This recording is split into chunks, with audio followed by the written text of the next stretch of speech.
Hi friends, నేను మీ రాజీని. Welcome to trendy and healthy recipes.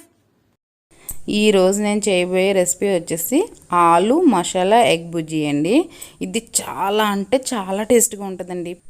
ఈ రెసిపీ చూసే ముందు ఇంతవరకు నా ఛానల్ ఎవరైనా సబ్స్క్రైబ్ చేసుకోకపోతే తప్పకుండా సబ్స్క్రైబ్ చేసుకోండి. పక్కనే ఉన్న బెల్ ఐకాన్ యాక్టివేట్ చేసుకోండి. సరే అండి, ప్రాసెస్ స్టార్ట్ చేద్దాం. దీనికోసం నేను ముందుగా ఒక బాండీ పెట్టుకుని అందులో ఆయిల్ వేసుకున్నాను. ఆయిల్ బాగా హీట్ అయ్యిందండి. ఇప్పుడు ఆనియన్స్ వేసుకుందాం. ఆనియన్స్, పచ్చిమిర్చి కూడా వేసుకున్నానండి. ఒక 2 ఆనియన్స్ తీసుకున్నాను, పచ్చిమిర్చి. ఇవి కొద్దిగా ఫ్రై అవనిద్దాం. కొద్దిగా కలర్ మారింది కదండి. ఇప్పుడు మనం ముందుగా కట్ చేసి పెట్టుకున్న ఆలు ముక్కలను వేసుకుందాం. ఇది మనం ఆలు ఫ్రైకి ఎలా కట్ చేసుకుంటాం ఆ విధంగా చిన్న చిన్న ముక్కల కింద కట్ చేసుకోవాలండి. ఇది బాగా కొంచెం ఫ్రై అయ్యేంత వరకు మనం మూత పెట్టుకుంటే తొందరగా మగ్గుతుంది. మధ్య మధ్యలో కలుపుకుంటూ ఉండాలి. చూసారా, కొద్దిగా గోల్డెన్ కలర్ వచ్చినాయి కదండి. మధ్య మధ్యలో కలుపుతూ ఉన్నాను నేను. ఇంకాసేపు ఉంచుదాం. చూసారా, బాగా మగ్గిపోయిందండి ఆలు. మనం ఒక్క దుంప తీసుకుని ఇలా కట్ చేస్తే గరిటెతో కట్ అయిపోతే ఇంకా సరిపోద్దండి. ఫ్రై అయిపోయింది బాగా. ఇప్పుడు ఇందులో కొద్దిగా కరివేపాకు వేసుకుందాం. అలాగే అల్లం వెల్లుల్లి పేస్ట్ కూడా వేసుకుందామండి. ఇవి 2 బాగా ఫ్రై చేసుకుందాం. అల్లం వెల్లుల్లి మనకి కింద అడుగు పట్టేస్తుందండి, బాగా కలుపుకోవాలి. అల్లం వెల్లుల్లి ఫ్రై అయ్యే వరకు బాగా ఫ్రై చేసుకుందాం. బాగా ఫ్రై అయింది కదండి. ఇప్పుడు దీనిలో కొద్దిగా సాల్ట్, ఆల్రెడీ నేను ముందే ఆనియన్స్లో కొంచెం వేసానండి. చిటికెడు పసుపు, 1 టేబుల్ స్పూన్ కారం. ఇవన్నీ కూడా ఒక్కసారి కలుపుకుందాం.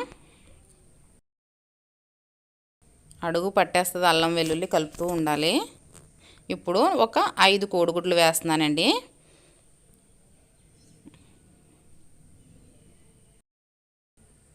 మూత పెట్టేస్తున్నాను, ఎక్కువగా కలపకుండా.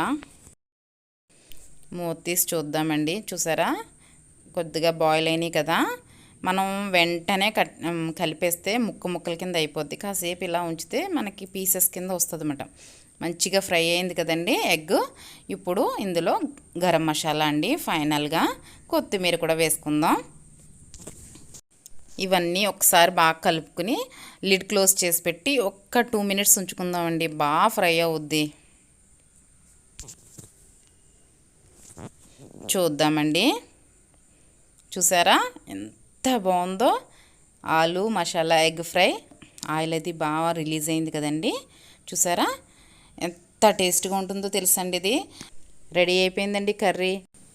లంచ్ బాక్స్లోకి పిల్లలకి మనం ఎక్కువగా ఎగ్ బుజ్జీ చేసి పెట్టేస్తూ ఉంటాం, తొందరగా అయిపోద్దని. అందులో ఇలా ఆలు వేసి మసాలా వేసి ఎగ్ ఫ్రై చేయండి. నాన్ వెజ్ కర్రీ ఎందుకు పనిచేయదు, అంత టేస్ట్గా ఉంటుంది.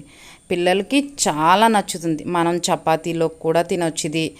ఇది రైస్లోకి, పప్పు, సాంబార్, రసం దేనిలోకైనా సరే సైడ్ డిష్గా చాలా బాగుంటుందండి. ఇది అస్తమాను చేసుకో ఎగ్ బుజ్జీ కన్నా ఇది చాలా అంటే చాలా టేస్ట్గా ఉంటుంది.